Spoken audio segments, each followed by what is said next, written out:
একটা totally ideological regime থেকে আরেকটা আইডিওলজিক্যাল রেজিমে আসার জন্য গণতন্ত্র এটা ভালো প্রক্রিয়া না। যে একদম মৌলিক পর্যায়ে সংস্কারের জন্য এটা গণতান্ত্রিক প্রক্রিয়ায় এই মৌলিক পর্যায়ে সংস্কারটা সম্ভব না। কোরআনের শাসন পদ্ধতি চায় না এমন কেউ এখানে নাই। আমার আলোচনার যে বিষয়টা মূলত এটা হচ্ছে সুপিরিয়রিটি অফ শরিয়া ওভার ডেমোক্রেসি, এটা হচ্ছে মূলত আলোচনার বিষয়। তবে এই আলোচনাটা এটাকে আপনারা মানে এটা আমার ব্যক্তিগত পড়াশোনা এবং পর্যালোচনা থেকে আমি আলোচনাটা করছি। এটাকে কেউ কোনো কিছুর বিরুদ্ধে নিয়েন না। বাকি এই পয়েন্টটা আমাদের জন্য এখন ইম্পর্টেন্ট এই কারণ এখন আমরা একটা ট্রানজিশন পিরিয়ডের মধ্যে দিয়ে যাচ্ছি। সেখানে বিভিন্ন ধরনের আলাপ হাজির থাকার দরকার আছে।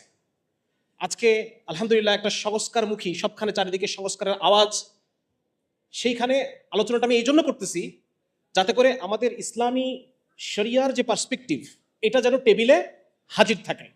ঠিক আছে না? আলোচনার টেবিলে এটা যেন হাজির থাকে। একটা দীর্ঘ সময় জুড়ে এটা নিয়ে কোনো আলোচনা নাই।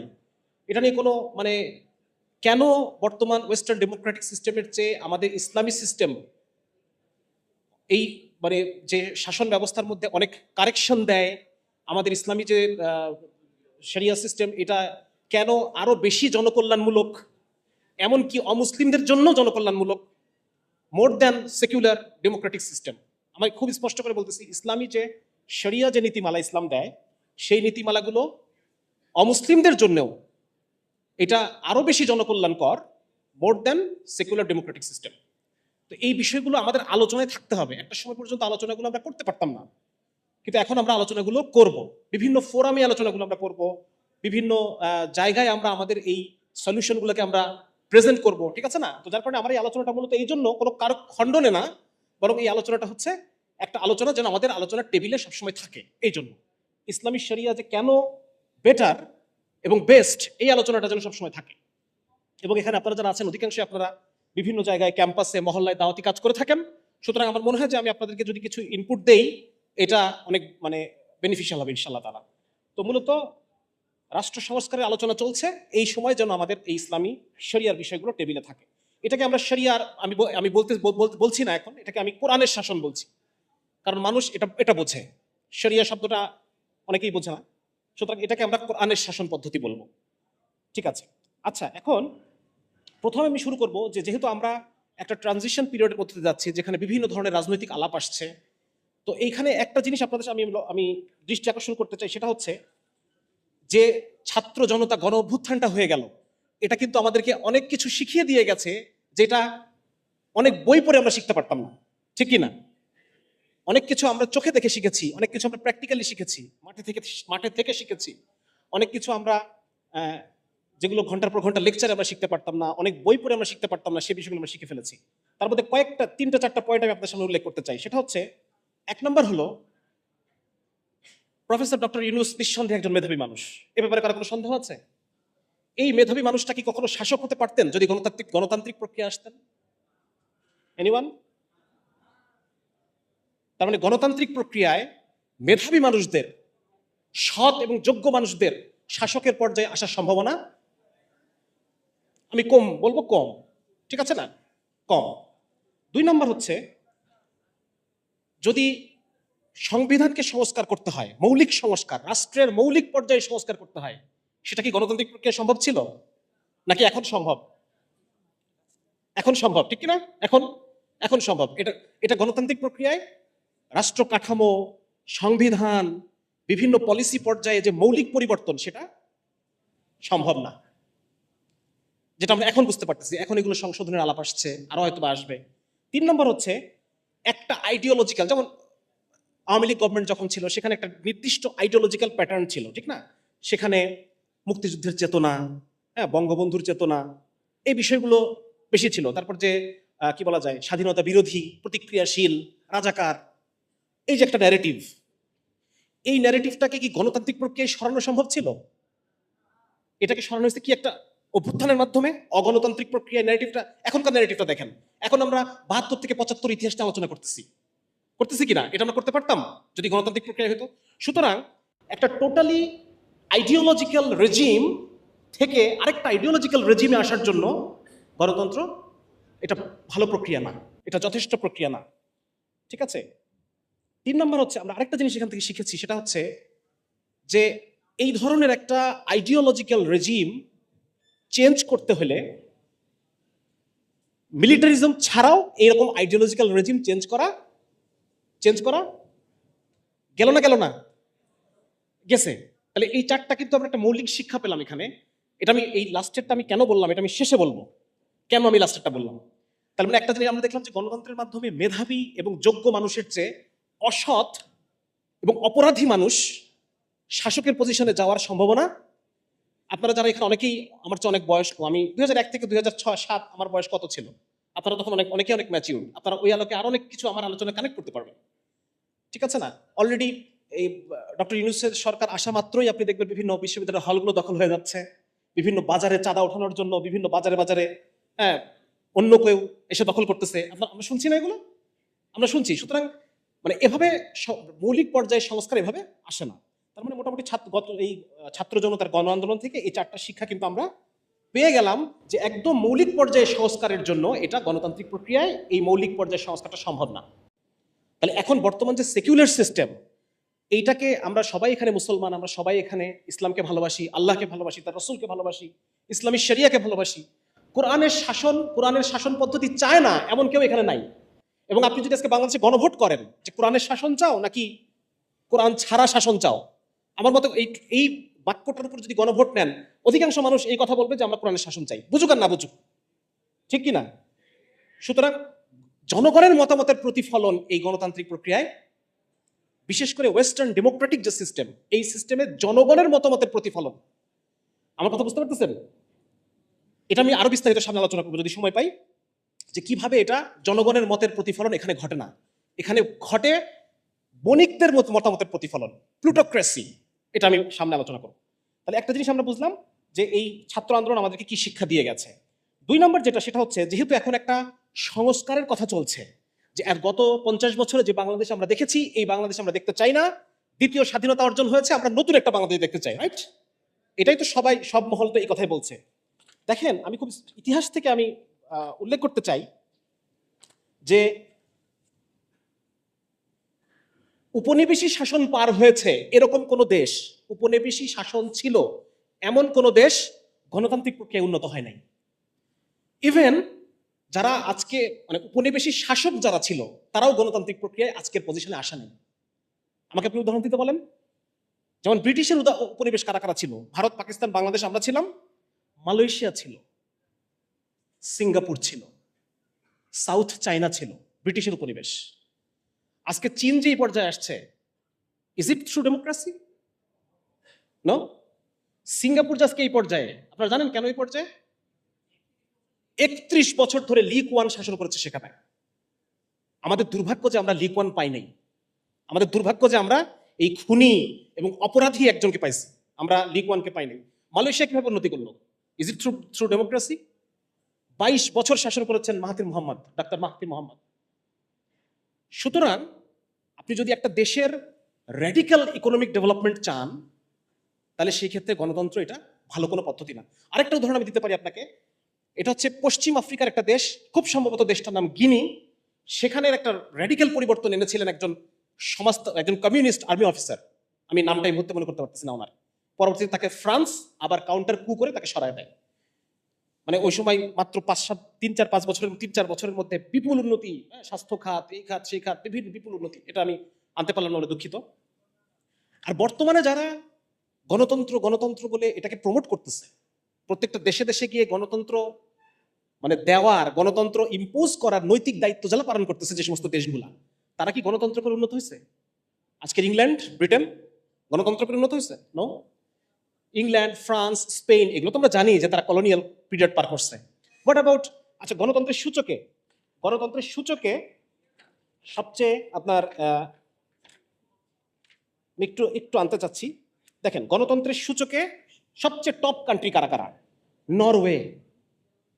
নরওয়ে একটা কলোনিয়াল কান্ট্রি, মানে উপনিবেশী রাষ্ট্র ছিল, আপনারা এটা জানেন? ডেনমার্ক এবং নরওয়ে মিলে একটা দেশ ছিল এবং এটাকে বলা হয় নরওয়েজিয়ান কলোনিজ। এবং তারা বিভিন্ন জায়গায় কলোনি স্থাপন করছে এবং ওই কলোনিয়াল টাইমে যে সম্পদের অবাধ প্রবাহ তাদের দেশে, ওইটার মাধ্যমে তারা উন্নত হয়েছে। তারা গণতন্ত্র করে উন্নত হয় নাই। তারপর হচ্ছে আপনার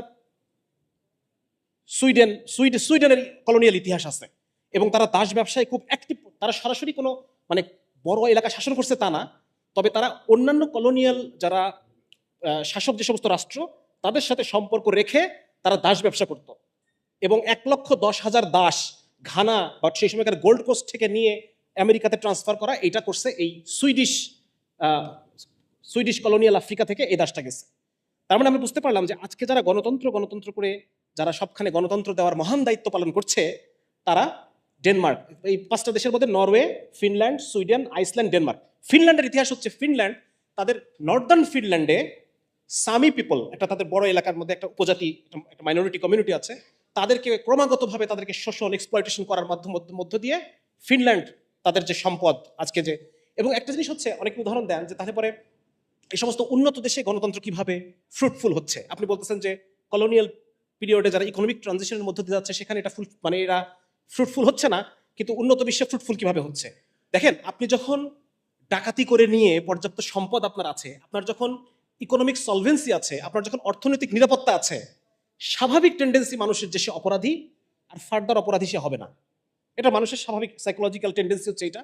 যখন আপনার ভবিষ্যৎ নিয়ে আপনার কোনো টেনশন নাই, চিন্তা নাই, আপনার চিকিৎসার খরচ নিয়ে আপনার কোনো টেনশন নাই, আপনার সন্তান ভালো কি করবে এটা নিয়ে আপনার কোনো টেনশন নাই, সুতরাং একটা পর্যায়ের সলভেন্সি যখন হবে তখন আপনি একটা সিস্টেম ডেভেলপ করতে পারবেন, আপনি তখন মানুষকে এডুকেট করতে পারবেন, তখন আপনি মানুষকে কি বলা যায় পোষ বানাইতে পারবেন। কিন্তু যে সমস্ত দেশগুলার ইকোনমিক সিকিউরিটি নাই, যে সমস্ত দেশগুলো একটা ইকোনমিক ট্রানজিশনের মধ্য দিয়ে যাচ্ছে, যে সমস্ত এলাকায় মানুষ অপরাধ প্রবণ, এখনো মানুষের মধ্যে শিক্ষা দীক্ষা নাই, এই সমস্ত এলাকায় এই জিনিসটা মোটেই ফাংশন করবে না, সেটা আমরা দেখলাম। এবং যে সমস্ত দেশ উপনিবেশিক যে করুণ অবস্থা, সেখান থেকে আজকে ইকোনমিক কি বলে এটাকে ইমার্জিং টাইগার বলা হয় যাদেরকে, সিঙ্গাপুর, মালয়েশিয়া, এই সমস্ত দেশগুলো তারা উন্নত হওয়ার পিছনে গণতন্ত্রের কোনো অবদান নাই, বরং সেখানে এই জিনিসটা কাউন্টার প্রোডাক্টিভ। কিভাবে আমি আপনাদেরকে সামনে দেখাবো ইনশাআল্লাহ। তাহলে এখানে একটা আলোচনা আমি করলাম, যেখানে আমি এটা আপনাদেরকে দেখানোর চেষ্টা করলাম যে মূলত আজকে যে রাষ্ট্র সংস্কারের কথা হচ্ছে, টেবিলে এই আলোচনাটা থাকতে হবে যে this is not the fruitful way. এই আলোচনাটা যেন থাকে টেবিলে। আজকে যারা সমন্বয়ক আছেন, আজকে যারা সংস্কারের কথা বলছেন, তাদের প্রতি আমার মেসেজ হচ্ছে এটা, আপনারা এই আলোচনাটা টেবিলে রাখেন যে গণতন্ত্র ট্রানজিশন পিরিয়ডের জন্য এটা একটা ব্যর্থ সিস্টেম।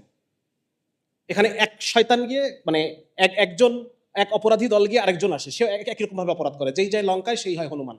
এটা হচ্ছে সেই সিস্টেম। আচ্ছা, এবার আমি 3 নম্বরে যে বিষয়টা আমি আলোচনা করতে চাই সেটা হচ্ছে, মূলত দেখা যাচ্ছে আমাদের মুসলিমদের মধ্যে দুটো অংশ আছে, যারা কেউ গণতান্ত্রিক প্রক্রিয়ার মধ্য দিয়ে ইসলামের শাসনটা বাস্তবায়ন করতে চায়, আবার আমরা একদল বলছি না, গণতান্ত্রিক প্রক্রিয়া কখনোই সম্ভব না। হ্যাঁ, এটাকে আমরা আলাদা একটা দিন বলছি, যেটা একটা আলাদা লাইফস্টাইল, একটা আলাদা দিন, এবং এটা এই গণতান্ত্রিক সিস্টেম এটা কুফর, এরকম বিভিন্ন আলোচনা আমরা করে থাকি, আমরা জানি এটা আছে। তো মূলত এখানে মূল প্রবলেমটা কোথায়?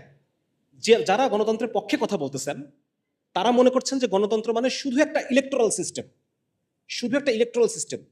তারা একটা ভুলের মধ্যে আছেন। এই গণতন্ত্রের পিছনে একটা আকীদা আছে, একটা বিশ্বাস আছে, সেগুলো আমি পরে আলোচনা করছি। জনগণই সকল ক্ষমতার উৎস, হ্যাঁ, এই ধরনের কিছু বিশ্বাস, কিছু আকীদা এখানে আছে। এটার ইতিহাস আমি একটু সামান্য আলোচনা করব। আর আমরা যারা প্রতিবাদ করছি, আমরা এই পয়েন্ট থেকে প্রতিবাদ করছি যে গণতন্ত্র মানে শুধু একটা নির্বাচন ব্যবস্থাই না, বরং এটা আপনাকে কিছু আকীদা দেয়, কিছু বিশ্বাস দেয়, কিছু করতে দেয়, যে কাজগুলো ইসলামের সাথে সাংঘর্ষিক। আমাদের কথা হচ্ছে এটা। তো এই বিষয়টা ক্লিয়ার থাকা উচিত সবার, যে গণতন্ত্র এটা শুধুই একটা নির্বাচন ব্যবস্থাপনা না, বরং এখানে এটা একটা স্বতন্ত্র দিন। এখানে ডেমোক্রেটিক ভ্যালুজ নামে একটা কথা আছে। আপনি যখন গণতান্ত্রিক প্রক্রিয়া আসবেন, তখন সেখানে আপনার এই ভ্যালুগুলোকে মানতে হবে। আপনাকে সেই এলজিবিটি সমকামিতাকে স্বীকৃতি দিতে হবে, আপনাকে ইনক্লুসিভ হতে হবে, আপনাকে সবাইকে বাক স্বাধীনতা দিতে হবে, যে আল্লাহ রাসূল সাল্লাল্লাহু আলাইহি ওয়াসাল্লামকে গালি দিবে তাকেও বাক স্বাধীনতা দিতে হবে। এই ধরনের বিভিন্ন আপনাকে কিছু মানুষকে আইন প্রণয়নের ক্ষমতা দিচ্ছেন। কিছু মানুষ দাবি করতেছে যে আমার আইন প্রণয়নের ক্ষমতা আছে, even if against the law of Allah. আল্লাহর লয়ের উপরেও আমার, খোদার উপরে খোদকারি করার অধিকার আমার আছে। আপনি কিছু মানুষকে অধিকার দিচ্ছেন। সুতরাং এই কয়েকটা পয়েন্ট থেকে এটা একটা খুবই একটা সিরিয়াস বিষয়, আরো চিন্তা করার ব্যাপারে। তো এটা শুধুমাত্র একটা নির্বাচন ব্যবস্থা না, এখানে অনেক অনেক বিষয় ইনক্লুডেড। আমি সময় স্বল্পতার কারণে সমস্ত বিষয়গুলোকে অ্যাড্রেস করতে পারছি না, আমি খুবই দুঃখিত। আমি অনেক বড় একটা আলোচনা নিয়ে এসেছিলাম। মূলত গণতন্ত্র একটা ফুল প্যাকেজ। এখানে একটা জিনিস থাকে, সেটা হচ্ছে প্লুরালিটি বা ইনক্লুসিভনেস, যেটা আমি কেবল আলোচনা করলাম, যে আপনার সমাজের সবাইকে, কেউ যদি পশুকামীও হয়, কেউ যদি শিশুকামীও হয়। আপনি জানেন কিনা জার্মানিতে এখন পশুকামীদের আলাদা সংগঠন আছে, তাদের আলাদা ম্যাগাজিন আছে, হ্যাঁ, পেডোফাইল, তাদের তাদের একটা ভয়েস আছে। আপনাকে সবাইকে কথা বলতে দিতে হবে, সে যেই হোক, ঠিক আছে? সুতরাং এখানে একটা প্লুরালিটির ব্যাপার আছে, ইনক্লুসিভনেস ব্যাপার। 2 নম্বর হচ্ছে গ্লোবালাইজেশন, মানে আপনি পশ্চিমা বিশ্বের সমস্ত চিন্তা চেতনাকে আপনি বিনা প্রশ্নে মেনে নিচ্ছেন। এটা আরেকটা প্রবলেম, এটা মেনে নিতে আপনি কমিটেড, আপনি কমিটমেন্ট করছেন যে আপনি মানবেন, ঠিক আছে না? 3 নম্বর হচ্ছে যে আমাদের নারীদেরকে পুঁজিবাদী বিভিন্ন এজেন্ডার অংশ বানিয়ে নেওয়া। যেহেতু পশ্চিমা বিশ্বের প্রেসক্রিপশন মানতে আপনি কমিটেড, সো আপনি যখন একটা ডেমোক্রেটিক বলতেছেন যে আমি ডেমোক্রেটিক ওয়েতে আমি আসবো, সুতরাং এটা আর শুধু নির্বাচন ব্যবস্থা নাই, এটা মেনে নেওয়ার সাথে সাথে আপনার উপরে আরো কিছু জিনিস ইম্পোজ করা হয়েছে। সুদ ভিত্তিক যে অর্থনীতি, সেটার বাধ্যবাধকতা। সুদ যে খারাপ, এটা আজকে শুধু ইসলামের আলোচনা না, এটা পশ্চিমা বিশ্বে যারা নন মুসলিম, যারা ইকোনমিস্ট, তারাও এগুলো কথা বলতেছেন যে সুদের প্রবলেম আছে। হ্যাঁ, ইনফ্লেশনের পিছনে আছে, সমাজে যে ওয়েলথ গ্যাপ বেড়ে যাচ্ছে, এটার পিছনে এর এর একটা ভূমিকা আছে। আরেকটা বিষয় হচ্ছে ব্যবসাকে লেসেস ফেয়ার অর্থনীতি যেটাকে বলা হয়, ব্যবসাকে কোনো নিয়ম কানুনের অধীনে বাধা যাবে না, ব্যবসাকে ফ্রি করে দিতে হবে। এটা আমি আরো বিস্তারিত সামনে একটু আলোচনা করবো। তো মোট কথা, এটার মেনে নেওয়া, এটাকে যখন আপনি মেনে নিচ্ছেন, এটার মধ্যে যখন আপনি আসছেন, তখন আপনি শুধু একটা ইলেকট্রাল সিস্টেমকেই মেনে নিচ্ছেন না, আপনি আরো অনেক কিছুকে মেনে নিচ্ছেন, যে বিষয়গুলো একটা কমপ্লিট প্যাকেজ, এবং অ্যাজ এ প্যাকেজ এটা ইসলামের সাথে সাংঘর্ষিক। আচ্ছা, এবার একটা দেখি যে এই গণতান্ত্রিক ব্যবস্থার উৎপত্তি কিভাবে। আপনাদের বিরক্ত লাগতেছে? মানে সারাদিন অনেক জটিল আলোচনা শুনছেন, তো এখন এটাও জটিল হয়ে যাচ্ছে। আমি আসলে মানে জটিলতাকে খুব বেশি সরল করতে পারতেছি না, তাড়াতাড়ি অনেকগুলো কথা বলতে হচ্ছে। আচ্ছা, তো এখন যেটা, যে এটার জন্ম কিভাবে, আপনারা যদি আমার অবাধ্যতার ইতিহাস বইটা পড়ে থাকেন, যারা পড়েছেন, অনেকে হয়তো যুবকরা পড়েছে, হয়তো এই বিষয়টা সম্পর্কে কিছুটা ধারণা আপনার হয়তো অলরেডি পেয়েছেন। মোট কথা হচ্ছে, এই আলোচনাটা আপনারা পাবেন ড্যানিয়েল ফ্যাসফেল্ডের অর্থনীতিবিদদের যুগ বইয়ে। সেখানে আপনি আপনি দেখবেন যে পঞ্চদশ শতাব্দী থেকে, আগে ছিল দুইটা দুইটা দুইটা কমিউনিটি। একটা হচ্ছে যারা শাসক কমিউনিটি, জমিদার রাজা। আরেকটা ছিল যারা সার্ফডম, যারা কাজ করে খায়, হ্যাঁ, মানে মানে প্রডিউসার, যারা কৃষক, তারপর হচ্ছে কামার কুমোর, এ ধরনের মানুষ এরা ছিল। শিল্পী, বিভিন্ন শিল্পদ্রব্য তৈরি করে।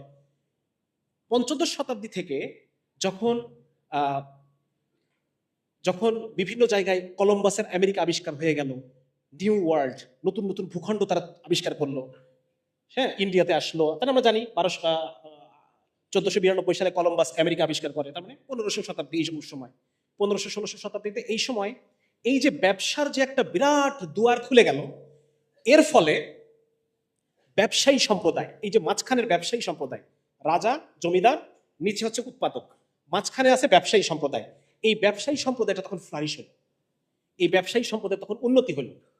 উন্নতি হওয়ার ফলে এই ব্যবসায়ী সম্প্রদায়কে বিভিন্ন ট্যাক্স আরোপ করা হতো, বিভিন্ন নিয়মকানুন আরোপ করা হতো। কিছু নিয়মকানুন আরোপ করতো চার্চ, কিছু নিয়মকানুন আরোপ করতো জমিদাররা, বিভিন্ন ধরনের ট্যাক্স, উৎসবের কর, এই কর সেই কর। এক জেলা থেকে আরেক জেলায় ব্যবসা করবে, সেখানে বিভিন্ন ধরনের ট্যাক্স। তো এর ফলে ব্যবসায়ীদের যে সুযোগ, এটা সংকোচন হয়ে যাচ্ছিল, যার কারণে জমিদারদের সাথে, রাজাদের সাথে এবং চার্চের সাথে ব্যবসায়ীদের একটা ক্ল্যাশ তৈরি হলো, একটা ক্ল্যাশ। এবং এই ক্ল্যাশটাকে দূর করার জন্য কি করতে হবে? জমিদার এবং চার্চের যে একটা সিস্টেম, জমিদার রাজা চার্চ, এটা পুরোটাকে ফেলাই দিতে হবে। এই পুরোটাকে যদি ফেলে দিই, তাহলে আমার ব্যবসাটা কি হয়ে গেল? ওপেন হয়ে গেল, ঠিক কিনা? সেই সময় ইউরোপের দুইটা জিনিস হয়, একটা হচ্ছে রেনেসা হয়, নতুন নতুন চিন্তা চেতনা, এগুলো এগুলো আসতে থাকে।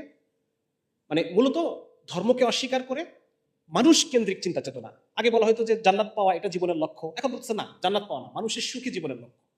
এইরকম কিছু চিন্তার ট্রানজিশন হয় রেনেসা টাইমে। আর 2 নম্বর হচ্ছে, ওই টাইমটাতেই গুটেনবার্গ প্রেস আবিষ্কার করে। প্রেস, আগে তো আমরা জানতাম যে হাতে হাতে কপি করা হতো, এখন প্রেস আবিষ্কার হলো। তাহলে এই রেনেসার যে ধর্মহীন চিন্তা চেতনা এবং প্রেসের আবিষ্কার, এই দুটা মিলে ব্যাপকভাবে তাদের এই চিন্তাগুলা ছড়ায় পড়লো। বই পত্র, নাটক লেখা হলো, ছবি আঁকানো হলো প্রচুর পরিমাণে, রেনেসা পেইন্টিং, এগুলোর মধ্য দিয়ে তাদের আইডিওলজিগুলা প্রকাশ, মানে তারা করতে থাকলো। এবং মজার ব্যাপার হচ্ছে, এই যে সমস্ত দার্শনিকরা এই টাইমটাতে, রেনেসা টাইমে, এরপরে যে পরের যে সিকোয়েন্স, সেটা হচ্ছে এনলাইটেনমেন্ট পিরিয়ড বলা হয়। রেনেসার চিন্তাগুলো আরো বেশি কনসলিডেট, আরো বেশি সুন্দর হলো ওই টাইমটাতে। তো এই সময়ে যে সমস্ত দার্শনিকদেরকে আমরা দেখি, এরা অধিকাংশ ব্যবসায়ী, অধিকাংশ 2-4 মিলছে না, 2-4 মিলছে। তাহলে এই দেখেন, অধিকাংশই এইখানে ব্যবসায়ী, এবং এই এই ব্যবসায়ী দার্শনিকরা তখন নতুন নতুন আইডিওলজি দিতে থাকলো। তারা অর্থনৈতিক বিভিন্ন দর্শন দিল, আইনের বিভিন্ন দর্শন দিচ্ছে। তারা বলতে চাচ্ছে যে ধর্মের কারণে এতদিন ধরে মারামারি হচ্ছে, অতএব ধর্মটাকে ব্যক্তিগত পর্যায়ে রেখে দাও। এতদিন পর্যন্ত রাজা যে ছিলেন, রাজা কোন ক্ষমতার বলে শাসন করে? বলা হচ্ছিল রাজা চার্চের অনুমোদন ক্রমে গডের প্রতিনিধি হিসেবে শাসন করে। লেজিটিমেসির কারণ কি? গড। এখন এরা বলতেছে, এনলাইটেনমেন্ট ফিলোসফি দার্শনিক, এই ব্যবসায়ী দার্শনিক যারা, তারা বলতেছে নো, যেহেতু আমরা বলতেছি মানুষের সবার উপরে মানুষ সত্য, তাহার উপরে নাই, সুতরাং গডের লাইসেন্স পায় রাজা শাসন করবে আমাদেরকে, এটা হবে না। লাইসেন্স নিতে হবে কোথা থেকে? জনগণ থেকে। কি থেকে? সবার উপরে মানুষ সত্য। সুতরাং গড সকল ক্ষমতার উৎস না, জনগণই সকল ক্ষমতার উৎস। বোঝা গেছে ব্যাপারটা? 2 নম্বর হচ্ছে সেই সময় তাহলে তিনটা জিনিস আমাদেরকে এই সময় মিলাইতে হবে। এনলাইটেনমেন্ট পিরিয়ডে তিনটা জিনিস আসছে। একটা জিনিস হচ্ছে লিবারেল অর্থনীতি, 2 নম্বর হচ্ছে লিবারেল ডেমোক্রেসি, এবং 3 নম্বর হচ্ছে লিবারেল ইথিক্স। এই তিনটা জিনিস আমাদেরকে, মানে এই তিনটা মিলে লিবারেলিজম। এই লিবারেলিজম জিনিসটা আমাদের বুঝতে হবে। লিবারেলিজম জনক মনে করা হয় জন লককে, জন লক। এবং এই জন লক এটা ইন্টারেস্টিং ক্যারেক্টার। এনাকে যদি আপনি খুব ভালো করে জানেন, তাহলে আপনি গণতন্ত্র, লিবারেলিজম এসব কিছুর অর্থ বুঝে ফেলবেন আসলে। জন লক উনি বলতেছেন যে প্রত্যেকটা মানুষের 3টা মৌলিক অধিকার আছে। 3টা মৌলিক অধিকার, একটা হচ্ছে life, liberty, property. Life, liberty, property. তাহলে 3টা কথা বললো, লাইফ, লিবার্টি, প্রপার্টি। মজার ব্যাপার হচ্ছে এই জন লকের রয়্যাল আফ্রিকান কোম্পানিতে দাস প্রথা, যারা দাস সাপ্লাই করতো আফ্রিকা থেকে আমেরিকাতে, এই রয়্যাল আফ্রিকান কোম্পানিতে তার একটা শেয়ার হোল্ডার ছিল। এবং শুধু তাই না, সে লাইফ লং তিনি শেয়ার হোল্ডার ছিলেন, এবং একাধিকবার তিনি এটাকে রিনিউ করছেন, হয় তার শেয়ার হোল্ডারশিপটা থেকে সে একাধিকবার। তাহলে দেখেন, একদিকে সে বলতেছে লিবার্টির কথা, লাইফের কথা, প্রপার্টির কথা, আরেকদিকে সে ঠিক এই জিনিসটাই, মানে লিবারালিজম জিনিসটাই এটা, এটা ইউনিফর্ম কোনো কিছু না। আজকে আপনি বলতেছেন ডেমোক্রেসি মানে গণতন্ত্র, শুনতে কত সুন্দর শোনা যাচ্ছে না? মানে সবার সম্মতিতে, সবার অংশগ্রহণে, কত সুন্দর। কিন্তু আসলে আসলে ব্যাপারটা এটা না। এটা আমি সামনে আলোচনা করবো। তাহলে এই দেখেন, তাহলে ওই সময়ে ব্যবসায়ীদের সাথে যে একটা ক্ল্যাশ, ব্যবসায়ীরা তখন চেষ্টা করলো যে কিভাবে আমাদের মাথা থেকে এই আপদ বিদায় করা যায়। আপদ বিদায় করতে হলে 1 নম্বর হচ্ছে আমাদের ধর্মকে অস্বীকার করতে হবে। ধর্মের যে একটা অথরিটিকে অস্বীকার করতে হবে। তখন তারা ধর্মের অথরিটিকে অস্বীকার করলো। সেই সময় বিভিন্ন ধরনের নাস্তিকতাপন্থী বিভিন্ন রকম চিন্তা চেতনা, মানে সমাজে, মানে গডের যে একটা অথরিটি ছিল সেটাকে শেষ করে দিয়ে জনগণের অথরিটিকে তুলে আনা হলো। লিবারেল অর্থনীতি, এর আগ পর্যন্ত রাজারা বিভিন্ন ধরনের নিয়ম কানুন করে দিতেন, ব্যবসার বিভিন্ন নিয়মকানুন। তারা বললেন যে না, ব্যবসার ক্ষেত্রে কোনো নিয়ম কানুন করা যাবে না, এটাই লিবারাল, উদারনৈতিক। ব্যবসার ক্ষেত্রে কোনো নিয়ম কানুন, ব্যবসায়ী কোনো নিয়ম কানুনের বাঁধনে বাধা যাবে না।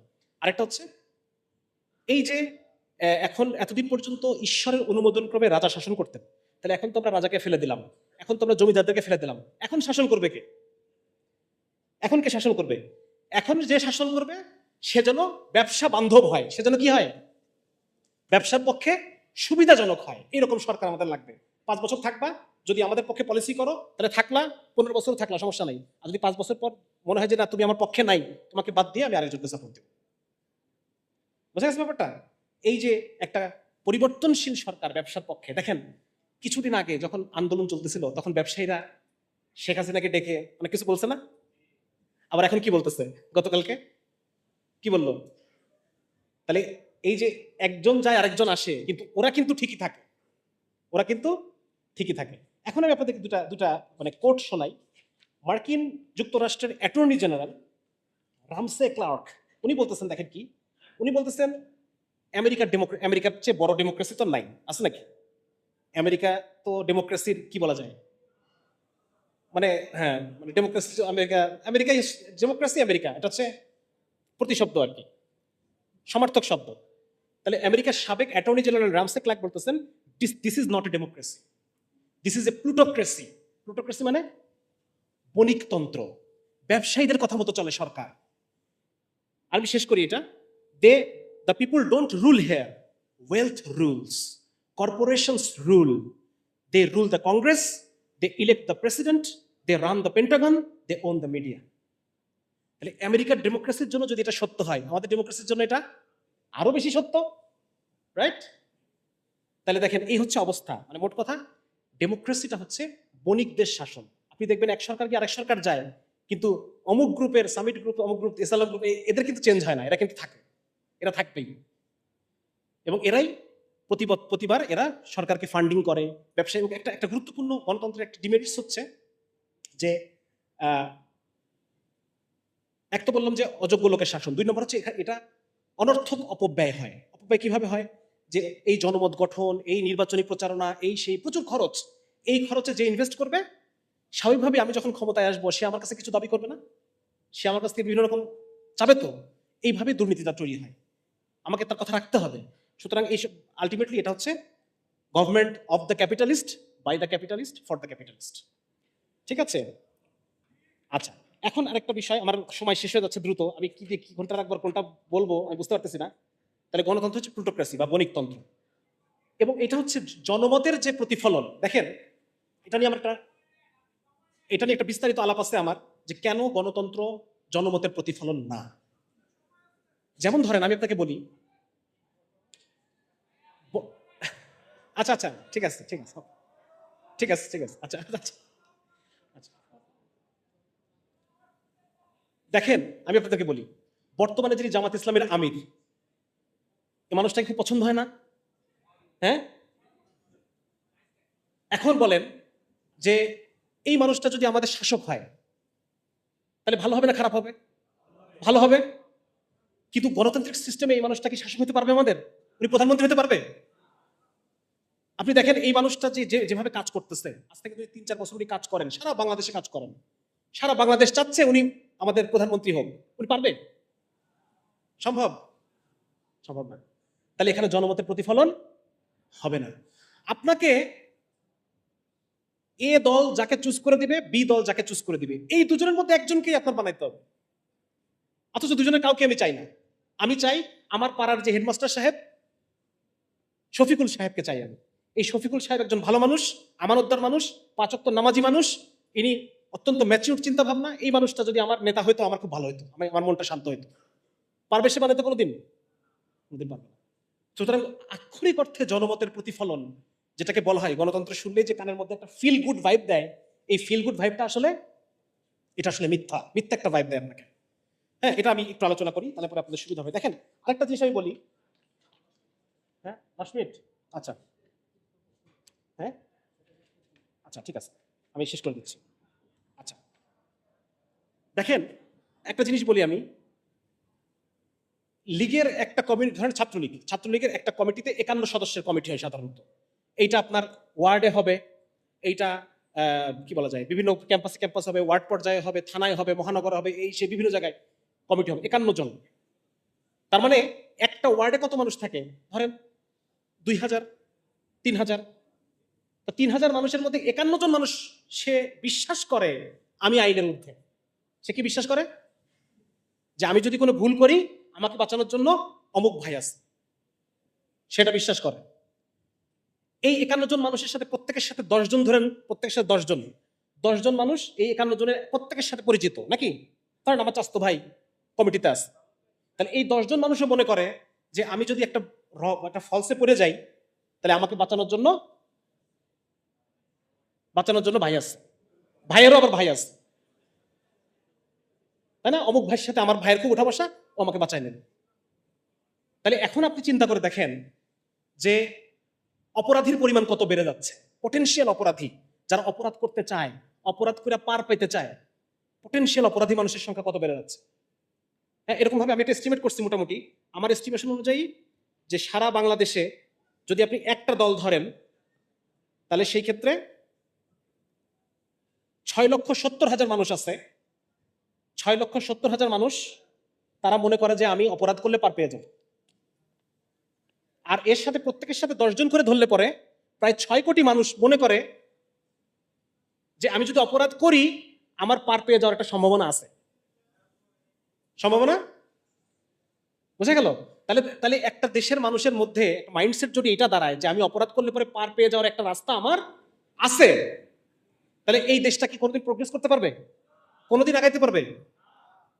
3/1 মানুষ অপরাধী মেন্টালিটির মানুষ। সুতরাং এটা আসলে একটা প্রবলেম, এটা একটা বিরাট প্রবলেম। 2 নম্বর হচ্ছে, দেখেন এই যে একটা পার্টি 3 লক্ষ মানুষের কথা আমি বললাম, বা 2 পার্টি মিলে বলছে, 2 পার্টি মিলে 6,70,000 মানুষ।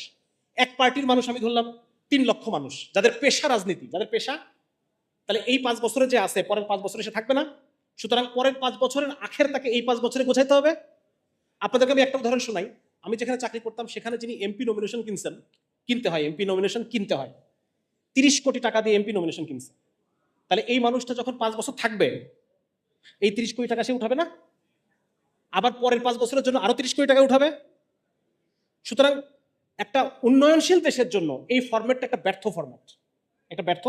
আবার ধরেন আমি অত বড় বড় পর্যায়ে বাদ দিলাম, সিম্পল ছাত্রলীগের একটা কমিটি, ধরেন একটা ওয়ার্ডে ছাত্রলীগের কমিটি, অমুক ভাইয়ের প্রোগ্রাম আছে, আজকে 50টা ছেলে নিয়ে আমাকে যাওয়া লাগবে ওখানে। মাঠের বাস্তবতা বলছে, তৃণমূল পর্যায়ে কি হয়, 50টা ছেলে নিয়ে আমাকে ওখানে যেতে হবে। এখন এই 50টা ছেলেকে আমি নিয়ে যাবো, এদের ভাড়া আছে না, এদের একবেলার খাবার আছে না, পানি আছে, সিগারেটের বিল আছে, সিঙ্গারের বিল আছে। আচ্ছা, তাহলে এই এই এই এই পোলাপানগুলা, এই বিল কি পকেট থেকে দিব, আমি আমার বাপের পকেট থেকে দিব, বাড়ি থেকে নিয়ে আসবো, এটা কোত্থেকে দিব? এই যে রাস্তায় রাস্তায় যে চাঁদা মাদাগুলো উঠাই, এখান থেকে দিব। তাহলে আপনি বলেন এই ফরম্যাটে কিভাবে দেশের উন্নতি হবে? একটা একটা দল গেল, যাওয়ার পর পরের দল এসে আবার সে কাঁচা বাজার থেকে চাঁদা উঠানোর ফিকির করতেছে, কাঁচা বাজার থেকে চাঁদা কেমনে উঠাবে সেই ধান্দা করতেছে। তাহলে কিভাবে আপনি এই ফরম্যাটের মধ্যে কিভাবে আপনি র্যাডিক্যাল চেঞ্জ কামনা করেন? কিভাবে আপনি কামনা করেন যে আমরা একটা উপনিবেশ শাসিত এলাকা থেকে আমি রাতারাতি দ্বিতীয় বিশ্বের কাতারে চলে আসবো? কোনোভাবেই সম্ভব না। এটা মানে এটা কোনো উদাহরণ নাই আসলে বাস্তবে, ঠিক আছে? সুতরাং এটা জনমতের প্রতিফলন না। এখন যেহেতু সংস্কারের আলাপ চলতেছে যে এই নির্বাচন পদ্ধতিটা কিরকম হতে পারে, ইসলামের দৃষ্টিতে কিভাবে হতে পারে, এটা নিয়ে আমরা আলোচনা করতে পারি। সময়ের কমে আমি বিস্তারিত আলোচনা যেতে পারতেছি না। আমি একটু জাস্ট আপনাদের আলোচনা ধরাই দিচ্ছি যে ধরেন যদি এমন হয় আপনার মসজিদ মহল্লায় আপনারা সবাই সবাইকে চেনেন, 5 ওয়াক্ত নামাজ পড়ে আমরা পড়ি না, সবাই সবাইকে চিনি, এখানে কোন মানুষটা ভালো। একটা মসজিদ মহল্লা থেকে একজন মানুষ উঠে, তারা নিজেদের আমিরকে নির্বাচন করলো, একজন মানুষ। 10টা মসজিদ বসে তাদের গ্রামের যিনি আমির, সবাই সবাইকে চেনে, না চিনলে তাদেরকে চেনার জন্য একটা সময় দেওয়া হবে। রাসূলুল্লাহ সাল্লাল্লাহু আলাইহি ওয়াসাল্লাম বলছেন মানুষ চেনা যায় সফরে, একসাথে সফর করাও একজন আরেকজনকে চিনতে পারবে।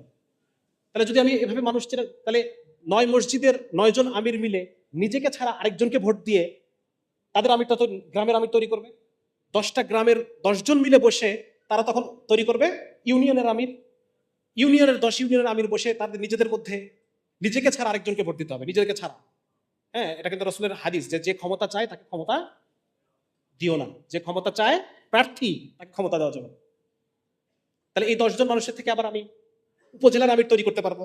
উপজেলার আমির থেকে 10, দেখেন তো এটা অর্গানিক হয়েছে কিনা, এটা মানুষের মতামতের প্রতিফলন হয়েছে কিনা, আমি আমার নিজের পছন্দের মানুষটাকে উঠাতে পারছি কিনা, হয়েছে না এটা?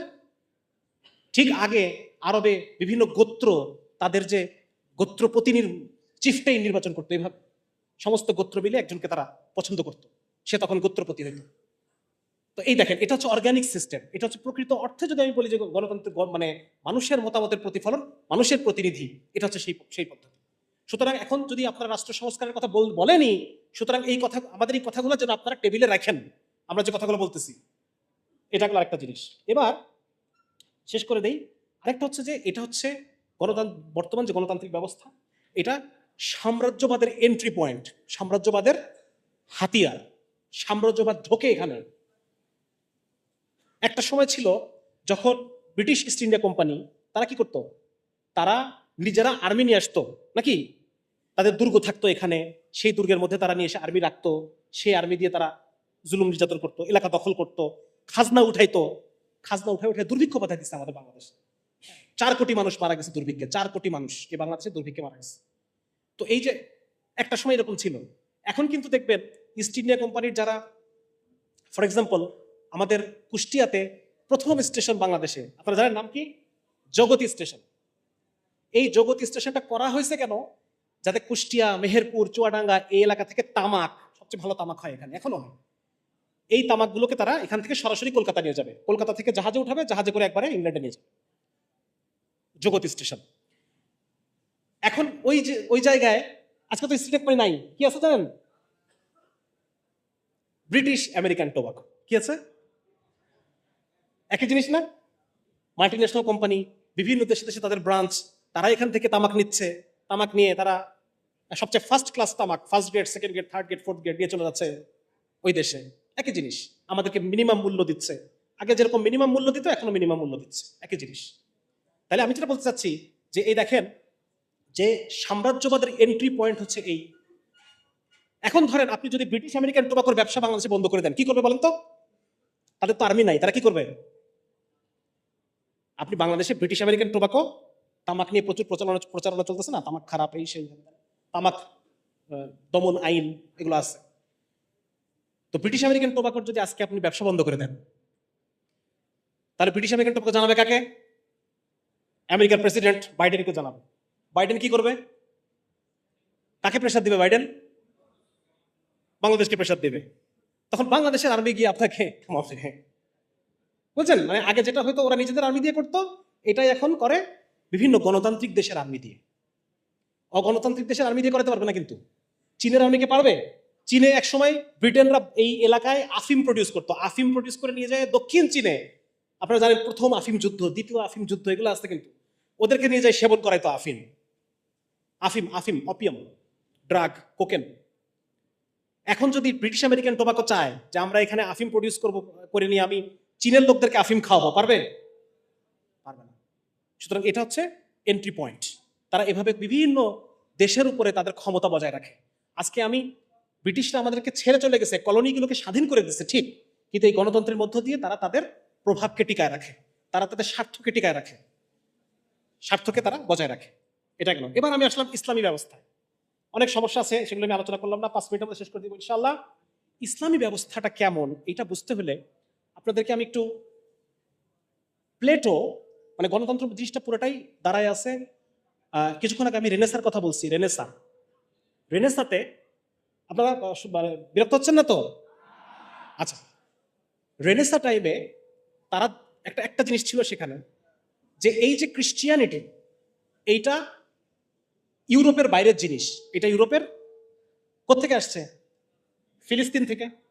হ্যাঁ, ঈসা আলাইহিস সালামের বসবাসের জায়গা কোনটা? ফিলিস্তিন। তাহলে ওরা বলতেছে এই যে ইসলাম, এটা ইউরোপের বাইরের জিনিস, এই যে খ্রিস্ট ধর্ম, এটা ইউরোপের বাইরের জিনিস। ইউরোপের বাইরের দর্শন এসে আমাদেরকে জুলুম করতেছে, তাদের কথা হচ্ছে এটা। সুতরাং এদের সবাইকে বাদ দিয়ে let's go back to our classical age. আচ্ছা, কোনো সমস্যা হচ্ছে মনে হয় এখানে? শব্দ শোনা যাচ্ছে না? আচ্ছা, ঠিক আছে ভাই, একটু সবর করি ইনশাল্লাহ। সবাই চুপ থাকলে শোনা যাবে ইনশাল্লাহ। সবাই চুপ থাকি তাহলে শোনা যাবে। আচ্ছা, কোথায় যেন কি যেন কোথায় বলতেছিলাম? হ্যাঁ, তারা বলতেছে যে আমরা সমস্ত ইউরোপের বাইরের জিনিসকে পরিত্যাগ করব, পরিত্যাগ করে আমরা আমাদের ইউরোপের নিজস্ব জিনিসে ফেরত যাব। নিজস্ব জিনিস কি? গ্রিক এবং রোমান সভ্যতা। সুতরাং গ্রিক এবং রোমান সভ্যতায় কোন রাষ্ট্র ব্যবস্থা ছিল? এই গণতান্ত্রিক সিস্টেমের মতো একটা সিস্টেম ছিল। হুবহু এই গণতান্ত্রিক সিস্টেম না, মোরাললেস কিছুটা। তো ওরা বলতেছে যে আমরা এইটাকে ভিত্তি করে আমরা নতুন গডলেস রাষ্ট্র কিভাবে হয়, রিলিজিয়ান লেস রাষ্ট্র কিভাবে হয়, আমরা এই গ্রিক এবং রোমান রাষ্ট্র থেকে আমরা এটা ভিত্তি নিব। তো ভিত্তিটা নেওয়ার পর তারা কি করলো? তারা মূলত এই রাষ্ট্রচিন্তার মধ্যে মূলত আপনাদের সাথে কিছু জিনিসের পরিচয় করাই দিই। যে জনগণ সকল ক্ষমতার উৎস, এটা কোথেকে আসছে? এটা দার্শনিক জন লক। অনেকে বলে থাকেন যে আব্রাহামের ডেমোক্রেসি। না, আব্রাহাম লিঙ্কনের ডেমোক্রেসি তৈরিতে কোনো ভূমিকা নাই। ডেমোক্রেসি তৈরিতে একমাত্র ভূমিকা যদি একজনকে যদি বলেন, সেটা হচ্ছে জন লক, যাকে লিবারালিজমের জনক বলা হয়। তাহলে জনগণ সকল ক্ষমতার উৎস, এই কথাটা আসছে কোত্থেকে? এই জন লক নামে যে দাস ব্যবসায়ী, ওনার আইডিয়া থেকে আসছে এটা।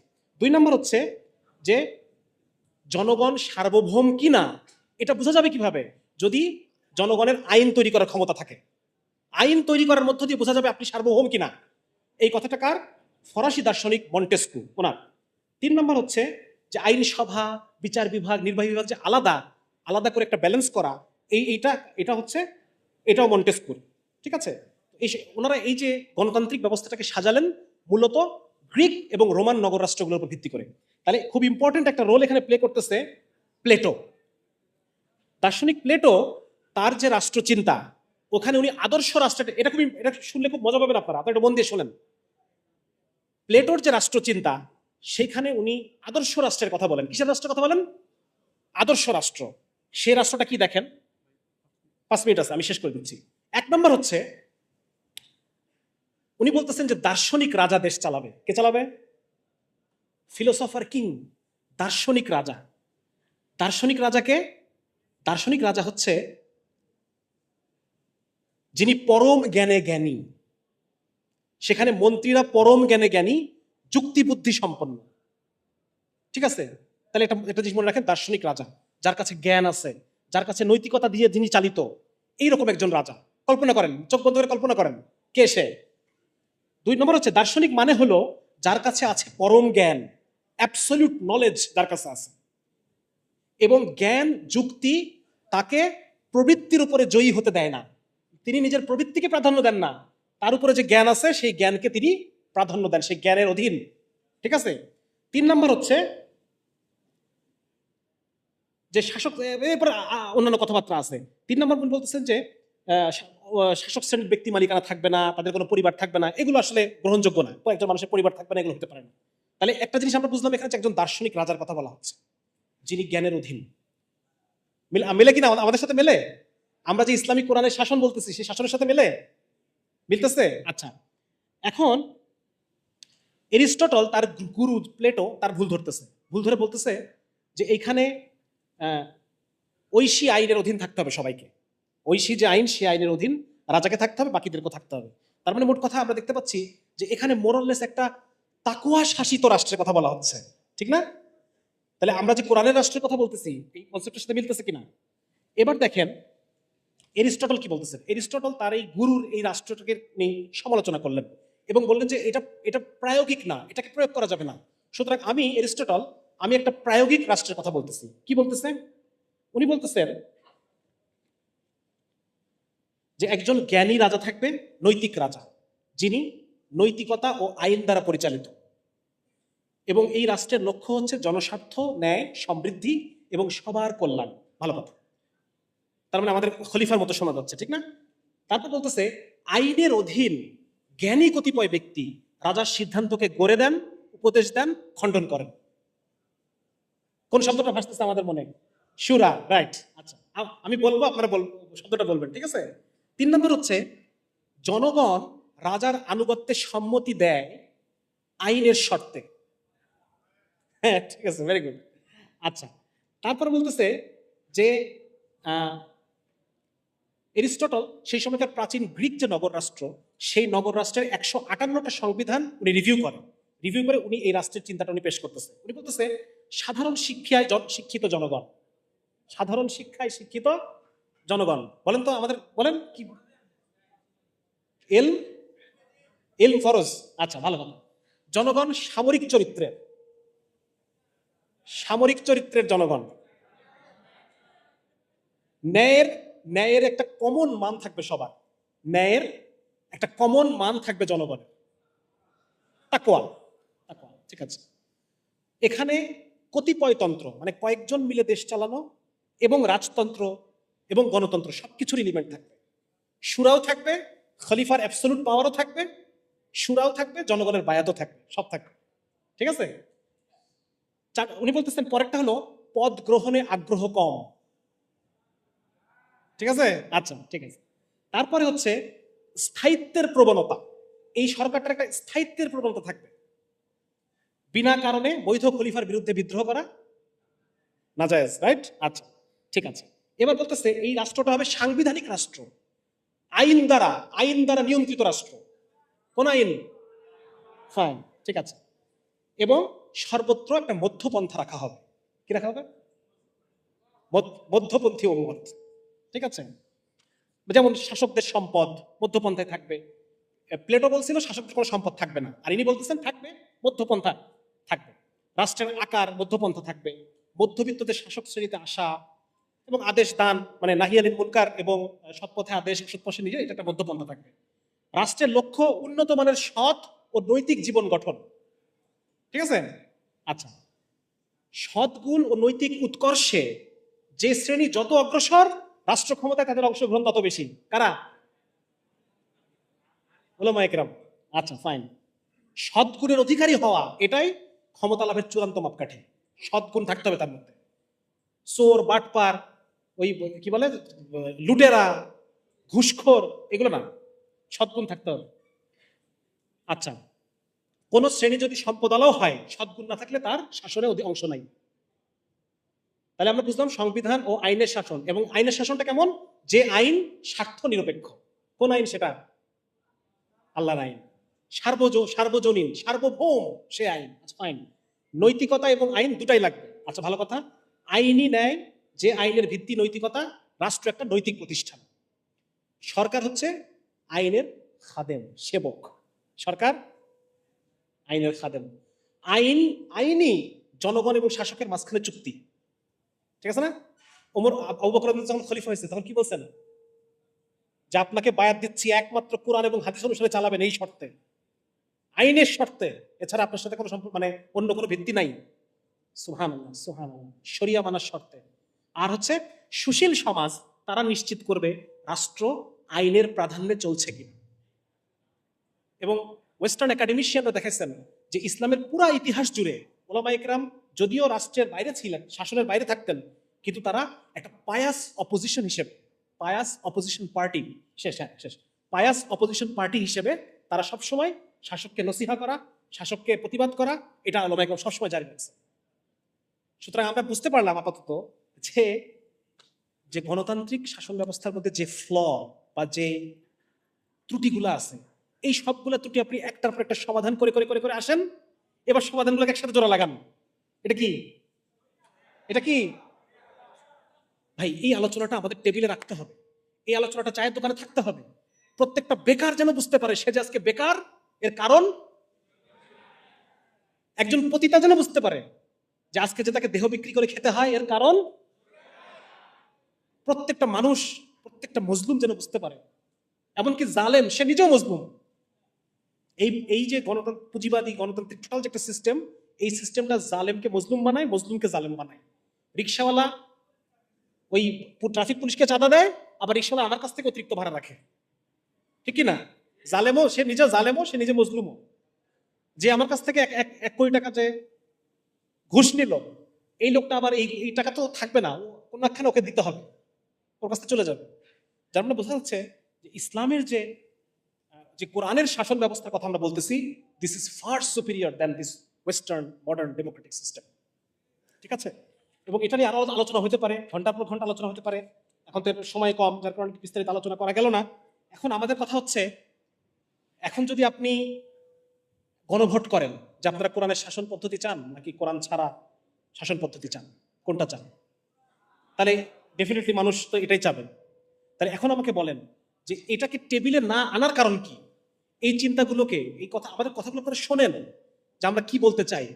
ইভেন যারা অমুসলিম জনগণ, তারাও এখান থেকে বেনিফিটেড হবে। অমুসলিমদেরকে নিয়ে সবচাইতে বেশি রাজনীতি কারা করে বলেন? হুজুররা করে। একজন ধার্মিক মানুষ সে আরেক আরেক ধর্মের মানুষের চেতনাকে বুঝতে পারে, সে তাকে ব্যবহার করবে না, তার ধর্মীয় চেতনাটাকে সে ব্যবহার করবে না। একজন প্রকৃত ধার্মিক মানুষ, আমাদের কোরআনে কি বলা আছে, তোমরা ওদের দেবদেবীকে গালি দিও না।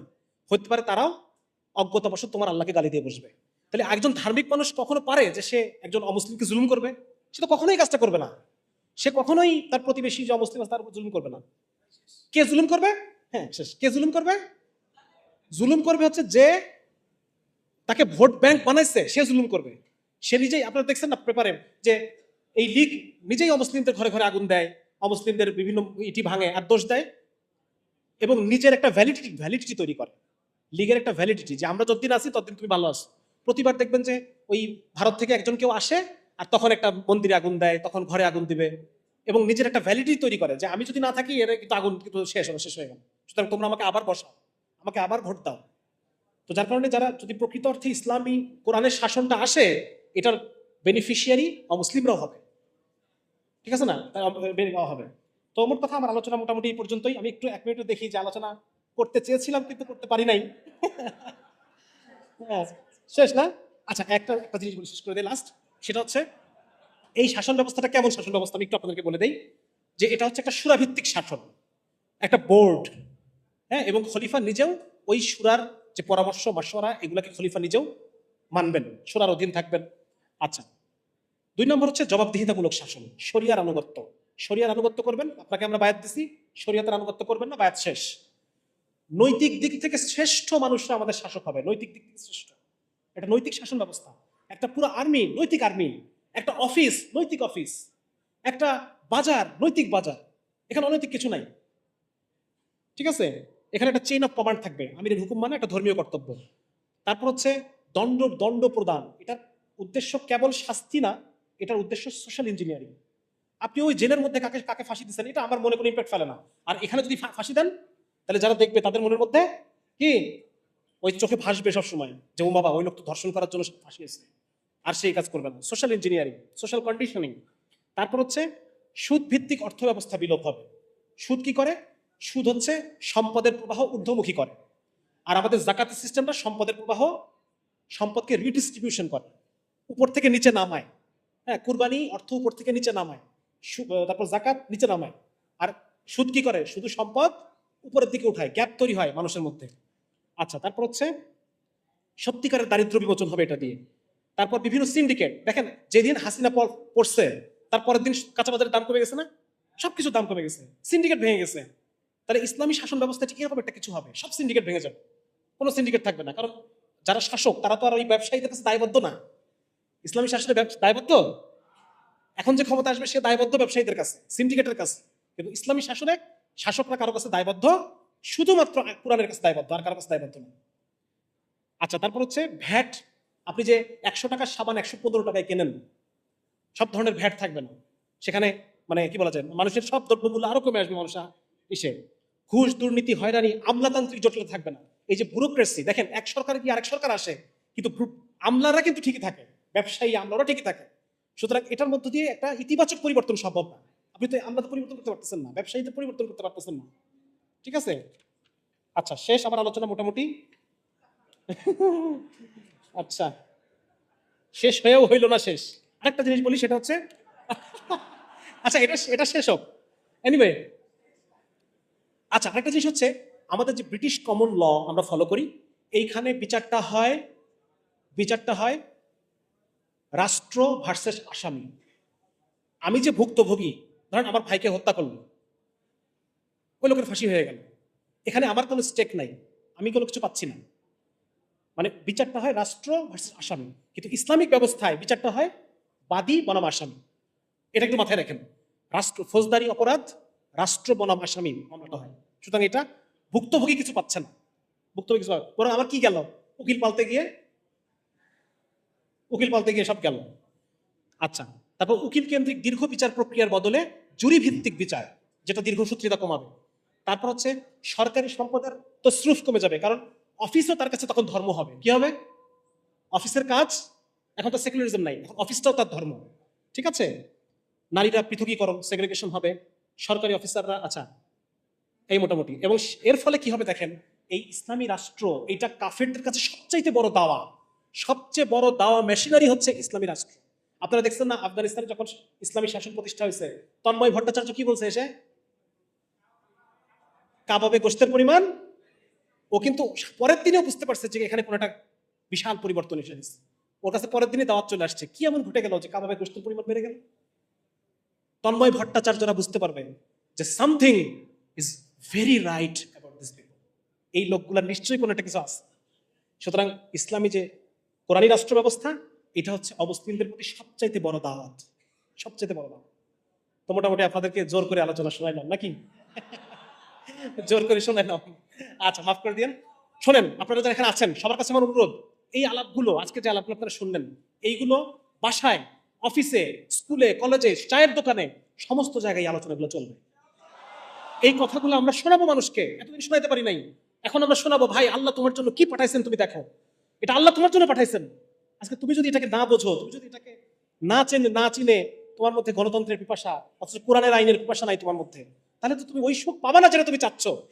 এ দল গিয়ে বি দল আসবে, কিন্তু তুমি ওই মুক্তি পাবা না, ওই অর্থনৈতিক মুক্তি, ওই রাজনৈতিক মুক্তি, ওই সামাজিক মুক্তি, ওটা কোনোদিন আসবে না যদি তুমি আল্লাহর দেওয়া প্রেসক্রিপশনে না আসো। মানুষের দেওয়া প্রেসক্রিপশনে জুলুমই বাড়বে। এই কথাটা আমরা সবাইকে বোঝাবো ভাই ইনশাল্লাহ।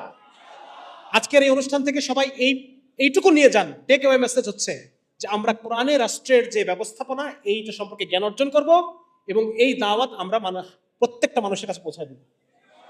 সেই সাথে আরেকটা কথা শেষ করে দেই, সেটা হচ্ছে আমি এই ছাত্র আন্দোলন থেকে শেখা 4 নম্বর পয়েন্টটা কি বলছিলাম, কারো মনে আছে? মিলিটারিজম। একটা ideological regime can be changed by, not by militarism, but by also non violent defiance বা নন ভায়োলেন্ট অ্যাক্টিভিজম, এটার মধ্য দিয়েও একটা রেজিম, হ্যাঁ রক্ত ঝরবে, রক্ত নন ভায়োলেন্টও ঝরবে, নন মিলিটারি তো রক্ত ঝরবে, আমাদের 2000 ভাই শহীদ হয়ে গেছে, কিন্তু নন মিলিটারি অ্যাক্টিভিজমের মধ্য দিয়ে। সুতরাং কেউ যদি মনে করে যে আমরা ইসলামী রাষ্ট্রের কথা বলতেছি মানেই আমরা জঙ্গিবাদী, এটা একটা ভুল ধারণা। আমরা এটা কথা বলতেছি না, আমরা মিলিটারিজমের কথা বলতেছি না, আমরা সবাইকে জনমত গঠন করে আমরা একটা বৈপ্লবিক পরিবর্তনের মধ্য দিয়ে, ঠিক যেভাবে এই আগস্ট বিপ্লব ঘটেছে, ইনশাআল্লাহ তাআলা একদিন কোনো এক মাসে কোনো এক রমাদান বিপ্লব হবে ইনশাআল্লাহ, এবং সেই রমাদান বিপ্লবের মধ্য দিয়ে ইনশাআল্লাহ তাআলা আবার এই মানুষের কাছে সমস্ত মানুষের ইচ্ছা, সমস্ত মানুষের আকাঙ্ক্ষা, স্বপ্ন, এই কোরআনী রাষ্ট্র আমরা ইনশাআল্লাহ পাবো, আল্লাহ তৌফিক দিন। ঠিক আছে না? সুতরাং আমরা